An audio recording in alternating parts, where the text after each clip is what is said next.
Hey guys, Pedro here to do an album review, and today I'm here to tell you about the latest from Imha Tarikat, Hearts Unchained, at War with a Passionless World, out December 2nd on Prophecy Productions.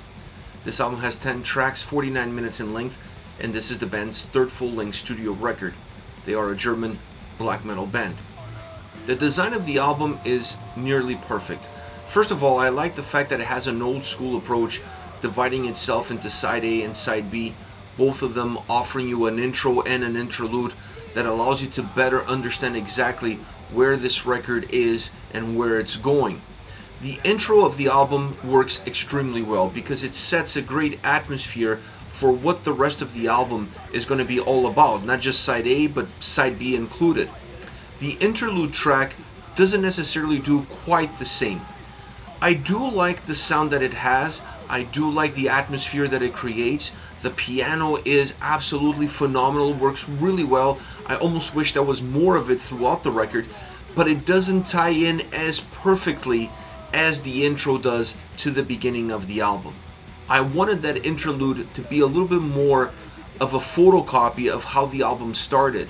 Maybe bleed into the track that follows, maybe add or define what the atmosphere of that second half is going to be. And while working really well as an individual song, it doesn't necessarily give you the fluidity that you need for a track like that. Outside of that, both sides of the record are very equal to one another. Very diverse, offering a lot of ebbs and flows. It's a record that doesn't follow patterns in terms of how the songs are designed and the kind of atmosphere and sound that comes forward from them. So it's a very engaging record that keeps you moving along with every single track. As far as the sound is concerned, this album almost offers two different styles, or gives you a blend of two different styles, two different experiences.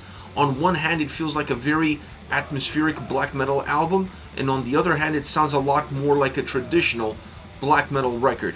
It's very hard to say which one is more impactful or which one has a more defining impact as far as the sound experience is concerned, because it really varies. Not just from song to song, but also within songs themselves. The album always finds a way of moving, of morphing, of growing, expanding and contracting, using these two elements to really create the ebbs and flows in the sound, in the experience, and then having those elements impact the atmosphere directly.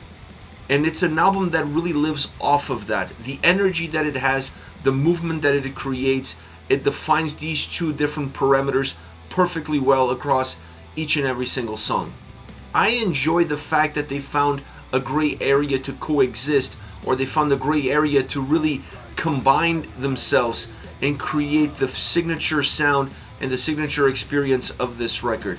I like the fact that we get to hear a grittier side of the band, a grittier side that really pushes the songs forward with intent and direction, but also giving them purpose. But then we also see the album lose a little bit of itself within itself when the songs become a little bit more melodically driven. They become more atmospheric because of that melody, but also feel a little bit less gritty and a little bit more polished in terms of how you perceive them and in terms of how you digest them.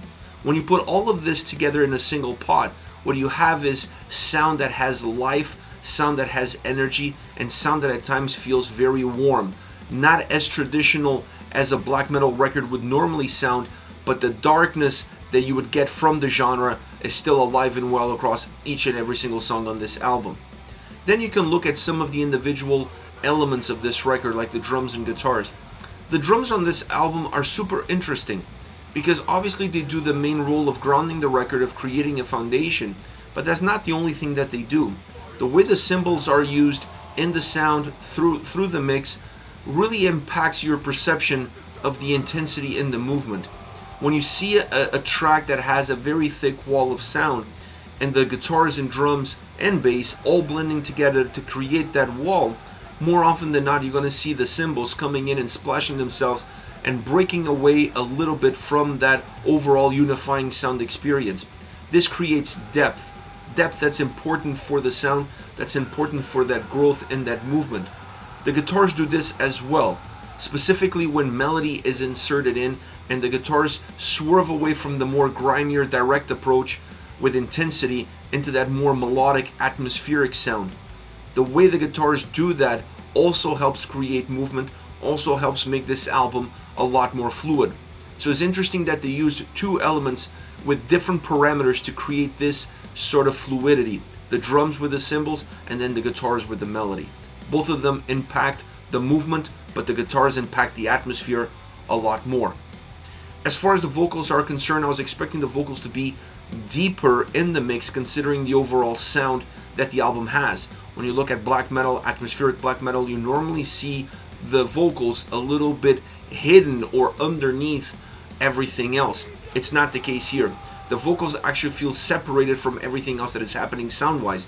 They feel like they're ahead of the pack, that there is a huge gap. There's depth between where the sound is and where the vocals show up. This adds intensity. This adds some aggression and definitely offers a little bit of darkness to this record. Even songs that have that melodic touch, that push that atmospheric forward, allowing the vocals to be at this distance always allows you to feel the darkness of the album. It always allows you to feel the darkness of the lyrical content and where the record is trying to take you. It doesn't always work when you look at other albums, when you look at other bands, when you look at the genre itself. But for this album, for the movement that they created, I felt like this was a very interesting approach that gave the album the necessary texture and depth that otherwise perhaps wouldn't have. It would have been a lot more balanced, it would have been a lot more linear, and therefore perhaps a little bit more boring if the vocals didn't have this separation that they currently do from the sound and been a little bit more blended in it. All around, this is a very interesting album to listen to. It's definitely not a boring record. It's a record that keeps you coming along, that opens different doors for you with every single song. It doesn't allow you to feel like the album starts to repeat itself in any given portion. The only thing that I feel like could have been a little bit better for the overall fluidity and impact that second half of the album is definitely the interlude track.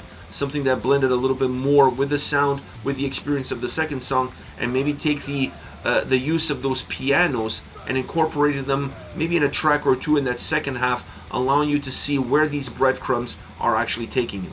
Outside of that, this was a super intelligently connected and created album that kept me coming back for more. I never felt like the album overstayed its welcome.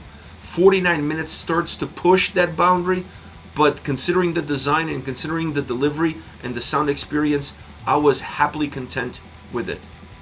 As far as favorite songs are concerned, I want to start off with Touch of Mercy. Beautiful atmospheric guitar and bass combo, and I have to mention the bass because it's really important on this song, in the sound that it creates and how the guitars come forward. It moves, it grows, and the sound never really stays the same. It starts off as really an instrumental masterpiece. The first minute and a half to 2 minutes, it's an instrumental track, a very atmospheric instrumental track that lives off of those guitars and that bass, connecting them perfectly well, blending them together, and you feel like you're being transported with a breeze. It just, that song feels super light at that opening, at that beginning, until you start to see things grow, things morph, and things changing. The song becomes more driven, a lot darker, and the vocals come in and they are the final nail on the coffin as far as that change in atmosphere, that change in perception is concerned. Still continues to be an atmospheric track. We still see traces of that opening throughout the song, but you definitely see a different momentum, a different fluidity, a different impact as far as sound and vocals are concerned. Definitely changing the dynamics, but still always keeping some of that start, some of that opening underneath it all. Great song, great start, great way of taking the listener along for an incredible ride. Next we have Flood of Love, a song that grows in volume and intensity as it starts, as it moves along. The vocals help define the intensity on this track. They're perhaps the biggest element of that same intensity, of the darkness that it has and the aggression that it creates. It stays balanced in the overall experience. It's a song that doesn't change too much. It doesn't have incredible peaks and incredible flows.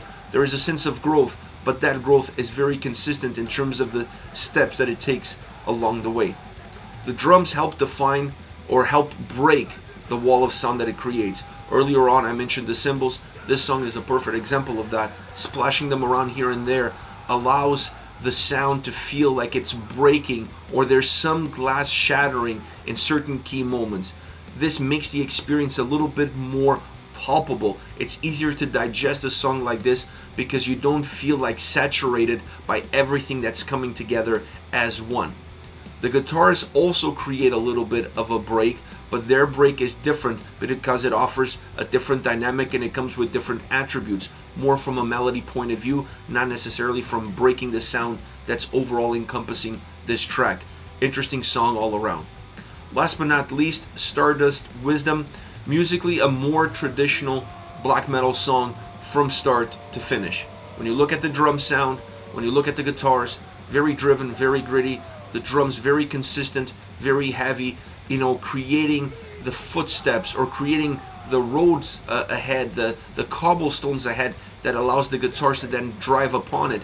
That formula, that sound, that opening, the way it takes you from start to finish definitely has more of a traditional sound, not as atmospheric perhaps as the two previous tracks. Definitely a little bit more stripped down, a little bit more bare bones, and because of that you get more grit, you get more grime, and you get more black metal out of it. The elements are all integrated really well, allowing the song to push itself, and the vocals then also help push themselves with the track. This song, even though it has the vocals at a distance, that distance feels a lot shorter because you lose a lot of the atmosphere, you create a more black metal driven song. The vocals, even though have that gap between them in the sound, all of the sound elements almost push themselves closer to the vocals. So the gap feels a lot shorter, the song overall feels a lot more compact. Very interesting track from that point of view because it defines itself differently from everything that came before and everything that comes after. This is it. This is Imha Tarikat with Hearts Unchained, at war with a passionless world. Once again, out December 2nd on Prophecy Productions. Let me know your thoughts on the band, on the singles. Use the comment section below. I'll be reading those and getting back to you. Take care, guys.